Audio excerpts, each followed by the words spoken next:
Alors, bonsoir tout le monde, mesdames, messieurs, conseillères, conseillers. Alors, bienvenue à la séance extraordinaire du Conseil municipal, le 19 avril 2022 à 19h30. Alors, à l'ordre du jour, au point 1, adoption du projet de règlement numéro 594-2022, modifiant le règlement de plan d'urbanisme numéro 435-2011 afin d'agrandir les limites du périmètre urbain de la ville du village de Percé. Madame Hubert. Ah, OK, vous ne lisez pas l'ordre du jour. Oh mon Dieu, je sais pas, excusez-moi. Bien, tout à fait, je vais lire l'ordre du jour avant de les séparer. Merci. Au point 2, adoption du projet de règlement numéro 595-2022, modifiant le règlement de zonage numéro 436-2011, afin d'assurer la concordance au programme particulier d'urbanisme du Piémont, du Mont-Sainte-Anne, adopté le 6 avril 2021. J'ai envie de rigoler, c'est parce que c'est pas la première fois que je la lis aujourd'hui, cet ordre du jour-là. Alors là, dans ma tête, c'était déjà fait. Je poursuis. Au point 3. Demande de modification au schéma d'aménagement et de développement révisé de la MRC du Rocher-Percé, remplacement de l'affectation conservation par l'affectation récréation extensive dans le secteur du Mont-Gély. Au point 4, soumission appel d'offres public, restauration de la couverture et reconstruction du clocher du Prateau de Percé. Au point 5, avis de motion et dépôt du projet de règlement numéro 596-2022, décrétant une dépense et un emprunt de 641 757 pour la restauration de la couverture et la reconstruction du clocher du Prateau de Percé. Au point 6, rapport de la greffière, liste des élus qui ont participé à une formation obligatoire sur l'éthique et la déontologie en matière municipale. Au point 7, avenant numéro 3, convention d'aide financière avec le ministre du Tourisme dans le cadre du projet de protection et de réhabilitation du littoral de Percé. Au point 8, recommandation du comité de sélection, appel à proposition pour l'exploitation d'unités de restauration mobile à certains endroits sur le domaine public de la ville de Percé. Au point 9, zone d'innovation en tourisme durable de l'Est de Percé, acquisition de terrain. 9.1, offre d'achat et promesse de vente entre la ville de Percé et Ivan et Gary McCoy.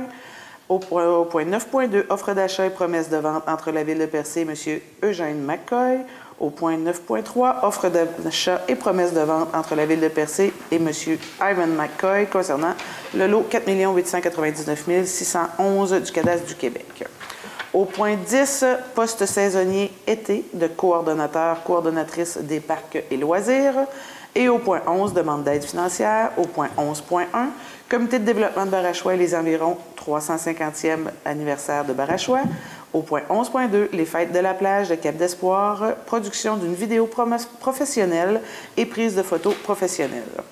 Avant l'adoption, au fait, on n'a pas besoin d'adopter parce que c'est une séance extraordinaire, mais Mme la greffière, Mme Hubert, on va reporter les points 9, donc 9.1, 9.2, 9.3 et le point 10 à la séance du mois de mai. C'est ça. Alors, je reviens au point 1. Adoption du projet de règlement numéro 594-2022, modifiant le règlement de plan d'urbanisme numéro 435-2011, afin d'agrandir les limites du périmètre urbain du village de Percé. Alors, à votre tour. Oui, on sait qu'en avril 2021, le Conseil municipal a adopté un programme particulier d'urbanisme, donc un PPU, pour une partie du village de Percé, considéré comme son centre-ville. On parlait du secteur du Piémont du Mont-Sainte-Anne. Ce programme-là, ce PPU-là prévoyait que le périmètre urbain du secteur du centre-ville devait être agrandi.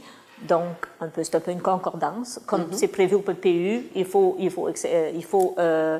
que le plan d'urbanisme soit modifié pour que ce soit effectif. Donc, c'est le projet de règlement qui vient agrandir le schéma d'aménagement tel que prévu, le périmètre urbain tel que prévu au PPU. Il va y avoir une séance de consultation qui serait le 17 mai. Le 17 mai? Oui. Parfait. On reviendra avec les annonces. À 19h, il va y avoir un avis publié dans le journal Parfait. Et sur le site Internet de la Ville. Merci, Mme Hubert. Est-ce que j'ai un proposeur? Merci, M. Réel. Merci. Réel. Je m'ai ce soir. Ça va revenir. Ça va. Au point 2, adoption du projet de règlement numéro 595-2022, modifiant le règlement de zonage numéro 436-2011 afin d'assurer la concordance au programme particulier d'urbanisme du Piémont du Mont-Sainte-Anne, adopté le 6 avril 2021. Donc, dans le même principe que le règlement précédent, c'est le zonage. Donc là, on concorde, c'est une concordance avec le plan d'urbanisme. Cette fois-ci, c'est pour le règlement de zonage. Donc, c'est le même principe. En lien, évidemment, là, avec le PPU, qui est le plan particulier d'urbanisme. D'accord, là, ça va être la même soirée, il va y avoir une consultation. La consultation va avoir lieu en même temps. Merci, M. Sainte-Croix. Au point 3 maintenant. Demande de modification au schéma d'aménagement et de développement révisé de la MRC du Rocher-Percé. Remplacement de l'affectation conservation par l'affectation récréation extensive dans le secteur du Mont-Joli. Donc, c'est une demande, effectivement, au schéma de la MRC. Et je vous explique que c'est pour le projet de l'espace bleu. Donc, éventuellement, avec les musées qui s'en viennent dans la Villa Frédéric-James. Donc, c'est évidemment pour être en concordance avec l'affectation de cette zone. Alors, est-ce que nous avons un proposeur?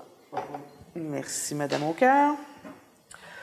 Au point 4, soumission appel d'offres public, restauration de la couverture et reconstruction du clocher du Prateau de Percé. Donc, nous avons reçu les soumissions. Les soumissions qui ont été ouvertes en date de, je n'ai pas la date précise ici, mais je vous lis la résolution. Donc, considérant que suite à l'appel d'offres public pour les travaux de restauration de la couverture et de reconstruction du clocher du Prateau de Percé, 2 soumissions ont été reçues. Considérant qu'au terme de l'analyse de ces soumissions, celle de construction béton 4 saisons au montant de 588 000, toutes taxes incluses, donc 511 000 grosso modo avant taxes, s'avère la plus basse conforme. En conséquence, il est proposé aux conseillers et conseillères d'accepter la soumission de construction béton 4 saisons au montant de 588, toutes taxes incluses. Est-ce que j'ai un proposeur? Merci, M. Côté. Si vous permettez, Mme la mairesse, oui. il faut ajouter que l'acceptation telle qu'elle est prévue est conditionnelle à l'approbation du règlement d'emprunt. Très bien. Je vous remercie pour c'était après le considérant. Je vous remercie pour la précision, Mme Vibert. Et aussi pour mentionner, on mentionne la toiture, mais c'est au-delà de la toiture, c'est toute la structure aussi de la toiture, donc toutes les trosses là, pour le dire en français, les poutres, les combles, les poutres, les chevrons. Donc, tout ça inclus. Et la toiture, évidemment. Alors, ça a été proposé par M. Côté. Merci. Au point 5, avis de motion et dépôt du projet de règlement numéro 596-2022, décrétant une dépense et un emprunt de 641 757 pour la restauration de la couverture et la reconstruction du clocher du Prateau de Percé. Donc, ici, j'ai le montage financier parce que c'est quand même important. Le bâtiment, le Prateau, est un bâtiment patrimonial municipal, donc fait partie de l'entente culturelle entre la Ville et le ministère de la Culture. Donc, il y a un montant qui est approprié à la hauteur de 60 provenant de l'entente. Donc, dans le 641 000, évidemment, c'est un montant maximum, si on veut. C'est-à-dire qu'il y a les contingences d'administration et les contingences de travaux. Donc, on a les 10 qui sont augmentés. Alors, c'est un maximum qu'on emprunte pour s'assurer de la mise en place des travaux. Donc, la subvention au volet 1B de l'entente culturelle, on aurait 310 000 en provenance du ministère de la Culture et 240 000 de la Ville de Percé qui serait pour le règlement d'emprunt, dédié au règlement d'emprunt. Est-ce que vous avez d'autres détails à mentionner, Mme Vibert? Non, c'est ça. Donc, il y a le 310 000 du MCC, ouais. Le 40 qui est la part de la Ville dans le cadre de cette entente, qui est 208 000 je pense. Puis le solde qui restait, je pense, c'est 125 000. C'est la Ville aussi à ce moment-là. Et voilà. Donc, est-ce que j'ai un proposeur? Merci, M. Côté. C'est un avis de motion. Avis de motion. Au point 6, rapport de la greffière, liste des élus qui ont participé à une formation obligatoire sur l'éthique et la déontologie en matière municipale. Mme Vibert. Oui, les nouvelles dispositions qui ont été ajoutées à la loi sur l'éthique et la déontologie en matière municipale en vertu du projet de loi 49 prévoient que les élus doivent aviser la greffière ou le greffier dès qu'ils ont participé à une formation en éthique et déontologie, donc la formation obligatoire en vertu de la loi. Donc, tout le monde, tous les membres du conseil ont assisté à une telle formation, tous ensemble. Donc, en fin de compte, c'est le dépôt du rapport qui fait foi là, de la participation de tous les élus la formation est obligatoire et aussi la liste est déposée, des élus qui ont participé à cette formation est déposée sur le site Internet de la Ville. C'est une nouvelle disposition encore là, du ministère de la Loi. Très bien. Merci, Mme Hubert. Au point 7, avenant numéro 3, convention d'aide financière avec le ministre du Tourisme dans le cadre du projet de protection et de réhabilitation du littoral de Percé. Ici, c'est une reddition de compte, au fait, à la suite des travaux qu'on doit remettre au ministère de la Culture dans le cadre de la subvention qui a été accordée pour le projet du littoral. Maintenant, vous savez, quand il y a des contrats, il y a toujours une retenue qui est prise de 10 chez les contracteurs qui, eux, doivent nous soumettre une quittance envers leurs sous-contractants. Donc, il y a encore une problématique au niveau de remboursement d'un sous-traitant. Alors, nous, on a encore un montant en retenue chez le contracteur. Donc, on a demandé, c'est une demande au ministère du Tourisme pour reconduire, reporter au fait notre rapport final de reddition de compte. Donc, c'est juste, c'est technique, mais c'est une demande pour reporter puisqu'il y a encore entre deux contracteurs. Ce n'est pas entre la Ville et un sous-traitant. Est-ce que nous avons un proposeur pour ce point? Madame Aucoeur, merci. Au point 8, recommandation du comité de sélection, appel à proposition pour l'exploitation d'unités de restauration mobile à certains endroits sur le domaine public de la Ville de Percé. Donc, vous n'êtes pas sans savoir que nous avons procédé à un concours pour la nouvelle offre de services de camions de restauration sur le territoire de la Ville de Percé. Quelques participants ont soumis leur candidature. Le bonheur est que tout le monde a été gagnant, je dirais. Tout le monde qui a proposé un camion a été sélectionné. Donc, je cherche mon papier. Voilà. Alors, sous la supervision du comité qui était formé de Mme Chana Roussy, conseillère municipale, Mme Marie Leblanc, directrice de la promotion touristique et culturelle, M. Ghislain Pitt, directeur de l'urbanisme et de la gestion du territoire, ainsi que Mme Andréane Trudel-Hubert comme directrice de restauration pour la vieille usine et M. Billy Bastien, copropriétaire du restaurant Buvette Thérèse. Le 14 avril dernier, se sont rencontrés pour délibérer. Alors, sur le site, il y avait 4 sites qui étaient proposés. Un site à la plage de Coin-du-Banc, un site à la halte routière de Cap-d'Espoir et 2 sites au village de Percé. Donc, selon les propositions, je pense que tout le monde va être content parce que les résultats sont le premier choix de tous. Alors, sur le site de la plage de Coin-du-Banc, une seule entreprise s'est inscrite, soit Mich Café. L'entreprise a reçu la note minimale demandée. Alors, le comité recommande Mich Café pour le site de la plage de Coin-du-Banc. Site du village de Percé maintenant, 2 entreprises se sont inscrites, soit El Bourgault et le Petit Vorace. Donc, les 2 entreprises ont reçu la note minimale demandée. Alors, le comité recommande El Bourgault et le Petit Vorace pour le site du village de Percé. Et pour le site de la plage de Cap-d'Espoir, 2 entreprises se sont inscrites, soit le Mich Café et le Petit Vorace. Là, je précise que Mich Café, les gens avaient le droit de participer sur 2 sites. Alors, le premier choix de Mich Café était Coin-du-Banc. Alors, il a déjà été choisi pour Coin-du-Banc. Donc, 2 entreprises s'y étaient inscrites, soit Mich Café et le Petit Vorace. Un deuxième camion du Petit Vorace, ce n'est pas le même. Donc, il y aura 2 camions du Petit Vorace. Les 2 entreprises ont reçu la note minimale demandée, mais le comité recommande celle qui a obtenu la note la plus élevée, soit le Petit Vorace pour le site de la plage de Cap-d'Espoir. Donc, voici nos récipiendaires. La nouvelle offre de restauration sur le territoire de la Ville de Percé. Félicitations.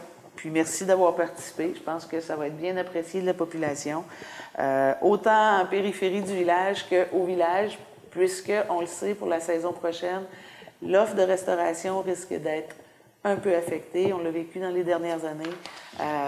Beaucoup moins de disponibilité. Cette année, sans les nommer, on sait qu'il y a moins de restaurants qui vont être ouverts sur le secteur. Donc, je pense que ça va être une belle expérience. On est content d'innover en ce sens. Alors, est-ce que nous avons un proposeur? Oui. Monsieur Reil, merci beaucoup. Au point 9, donc, le point a été reporté. Le point 10 est reporté. Au point 11, demande d'aide financière. Donc, 11.1, comité de développement de Barachois et les environs. Pour le 350e anniversaire de Barachois. Ce n'est pas rien. Je pense que dans tout le secteur de Grand-Percé, le 350e de Barachois précède grandement les prochains 350e. Alors, on est fiers d'accorder la demande qui nous a été soumise par le comité. Donc, c'est une demande de 15 000 laquelle 9 000 seront pris à même l'entente culturelle, donc avait déjà été budgété, et le 6 000 de plus pour le 15 000 demandé sera pris aussi à même le budget en urbanisme de signalisation. Donc, le 15 000 demandé sera accordé. Les festivités vont débuter, si je ne m'abuse, le 20 juillet. Monsieur Côté, c'est bien le 20 juillet, donc ouverture à 15 h, je pense, là, la grande ouverture. Puis il y aura des activités là, à suivre la programmation, mais il y aura des activités tout au long de l'année. Donc, on ne parle pas d'une journée, d'une fin de semaine, c'est vraiment sur une année de programmation, chanteurs, histoire, spectacle et ainsi de suite. Là. Donc, je vous inviterai là, à aller voir la programmation de cet événement-là. Je pense que c'est un événement à souligner dans le Grand Percé. Alors, est-ce que nous avons un proposant? Merci beaucoup, M. Côté. Au point 11.2 maintenant, les fêtes de la plage de Cap d'Espoir 2005, production d'une vidéo professionnelle et prise de photos professionnelle. Donc, il est recommandé d'accorder une aide financière de 3 000 aux fêtes de la plage de Cap d'Espoir pour la mise en place d'une vidéo promotionnelle et la prise de photos professionnelle également, permettant de documenter le déroulement du Festi-Plage et qui pourront être mises à la disposition de la Ville pour de futures activités ou pour les besoins de promotion. Est-ce que j'ai un proposeur? Je propose. Merci, Mme Roussy.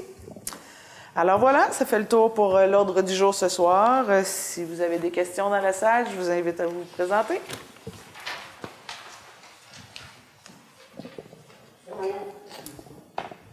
Bonjour. J'ai des questions, dans le fond, par rapport à la redevance. Fait que je vais bien les poser quand même. Je trouve que c'est des questions qui peuvent être importantes. J'ai quand même pris le temps de lire vraiment tout l'article de la redevance réglementaire, ensuite des articles de loi au niveau des villes, des cités et des compétences municipales. Fait que je me suis quand même bien informé.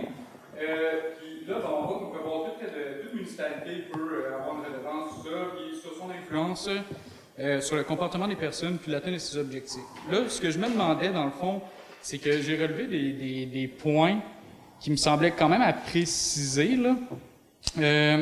Ça dit, dans le fond, au niveau, on se base sur l'article sur les cités et villes, l'article 500.7, d'exiger, la décision d'exiger une redevance se prend par un règlement, puis là-dedans, on doit constituer un fonds de réserve et identifier expressément les fins auxquelles les sommes qui sont versées peuvent être utilisées. Fait que j'aimerais savoir, est-ce que on peut avoir des détails des fonds, puis de savoir à quelle fin ces sommes-là exactement vont être utilisées?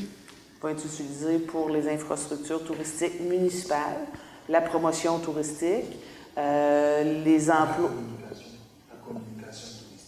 La communication. Mais je vais vous laisser répondre, M. Kakou, allez-y. En fait, le fonds va être constitué pour intervenir pour l'entretien et le développement des infrastructures touristiques municipales, mais aussi l'embauche des employés municipaux qui entretiennent ces infrastructures. Donc, quand on dit entretien, c'est les réparations, par exemple, mais c'est aussi l'embauche de personnel qui vont contribuer là à faire vivre ces infrastructures touristiques municipales.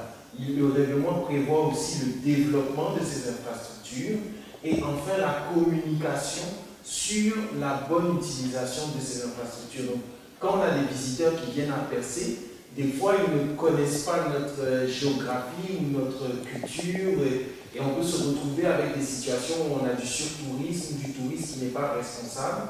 Donc, on va mener des campagnes de communication pour sensibiliser sur l'utilisation de nos infrastructures touristiques municipales et puis aussi s'assurer que lorsqu'ils utilisent ces infrastructures-là, ils les laissent là pour le suivant.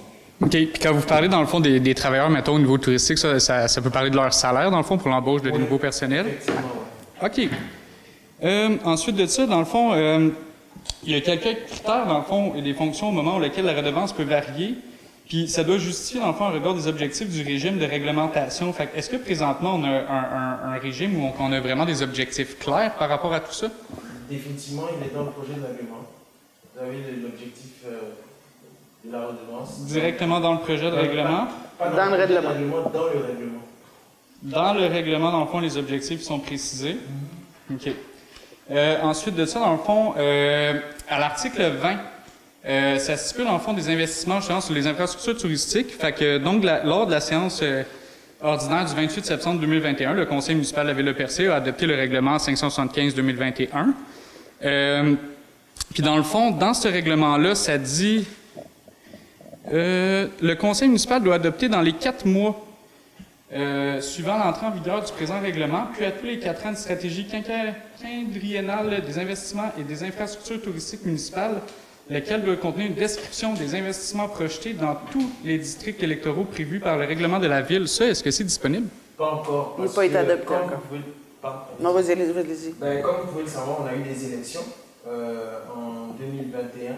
Donc, on a eu un nouveau conseil. La stratégie, elle est pratiquement finie, elle est en révision. Elle sera présentée au conseil et ensuite elle sera adoptée. OK, c'est bon. Parce que dans le fond, là, normalement, depuis le 28 de septembre, dans le fond, il y avait une période de 4 mois qui était censée être utilisée pour vraiment identifier clairement et détailler qu'est-ce qu'elle a été faite avec la... Et c'est ce que je suis en train de dire. Le règlement a été adopté. Ensuite, il y a eu une période d'élection avec un nouveau conseil à 50%. Donc, comme on reste quand même des êtres humains dans cette administration, ça nous a permis aussi d'avoir du temps pour pouvoir planifier ça. Une chose qui est importante à noter toutefois, c'est que les argents de la redevance sont collectés cette année. Et la stratégie, elle commence à partir éventuellement de l'année prochaine. Donc, on ne peut pas appliquer une stratégie si on n'a pas les sommes. Moi, je fais juste lire et interpréter le règlement. Définitivement, et puis je... OK, ben c'est ça. Mais ça, pour l'instant, en tout cas, pour l'instant, c'est pas fait. L'exemple, en tout cas, c'est pas à jour, là, disons. OK. Puis ensuite, pour le registre des bâtiments touristiques aussi, ça, est-ce que c'est fait? Parce que ça, il y avait une période, dans le fond, de 2 mois, si je me trompe pas. Le registre n'est pas encore adopté, puisque ça rentre en corrélation avec la stratégie. OK, c'est bon. Ensuite de ça, il y avait aussi une question, dans le fond, de l'article 19. Là, je me posais quand même une bonne question, là. Puis ça, j'avoue que ça met quand même à confusion parce que c'est des termes qui sont utilisés. Dans le fond, il y a 3 termes au niveau de la publication, de la communication, puis des plans stratégiques vraiment au niveau de la redevance. Mais je me demandais, la Ville, dans le fond, est censée veiller à la somme puis que les crédits soient exclusivement affectés à des matières visées à l'article 18. L'article 18, dans le fond, les sommes portées au crédit du fonds ne peuvent être affectées au financement de campagnes publicitaires promotionnelles sous les quelques formes que ce soit. Donc là, dans le fond, moi, c'est un article de, si je ne me trompe pas, c'est CHAU. Mais là, il y aurait un contrat qui aurait été octroyé. Puis dans l'article, là, ce serait pour savoir la confirmation, mais dans l'article, ça dit que c'est pris dans les fonds de la redevance. Fait que dans le fond, ça me semblerait être une contre-indication. C'est le plan de communication. C'est ça l'ambiguïté dans le fond. Il y a une différence claire. La publicité, c'est de la promotion pour attirer, pour vendre un produit. Je donne un exemple concret. Si on dit qu'on va utiliser l'argent de la redevance pour faire de la publicité pour le parc La Rivière Emeraude, non, ça ne vient pas répondre aux objectifs du règlement. Fait que là, dans le fond, à l'échelle, dans le fond provinciale et nationale, on va faire un plan de communication pour expliquer la redevance. Définitivement, pour expliquer le projet de règlement. Pour expliquer le règlement, ce n'est pas de la publicité, c'est une campagne de communication. OK, c'est bon.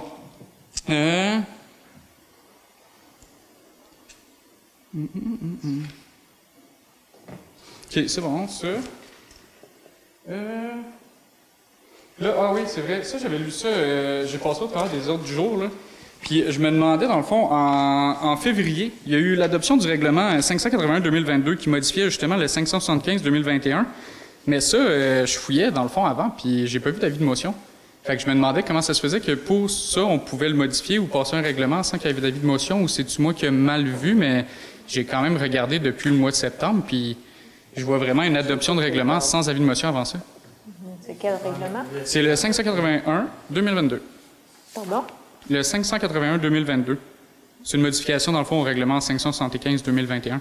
Habituellement, dans le règlement, il est indiqué que l'avis de motion a été donné à telle date. Il y a toujours une note. Bien, c'est ce que... Bien, là, présentement, sur le site Internet, les règlements sont pas admissibles. On n'est pas capable de les atteindre.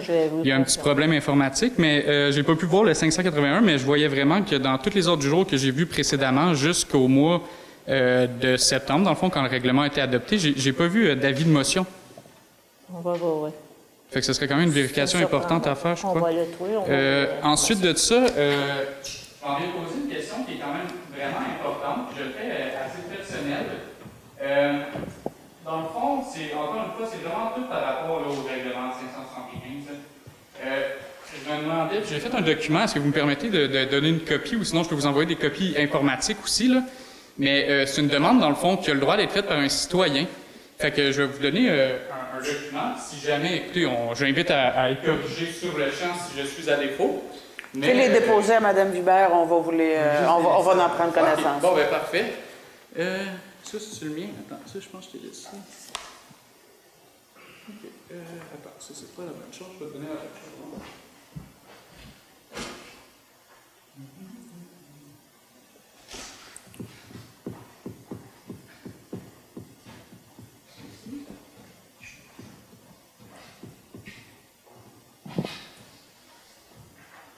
Voilà, il y a des copies courtes, tout le monde là-dedans, puis je peux l'envoyer de façon imprimée. Dans le fond, c'est ça, j'avais des questions.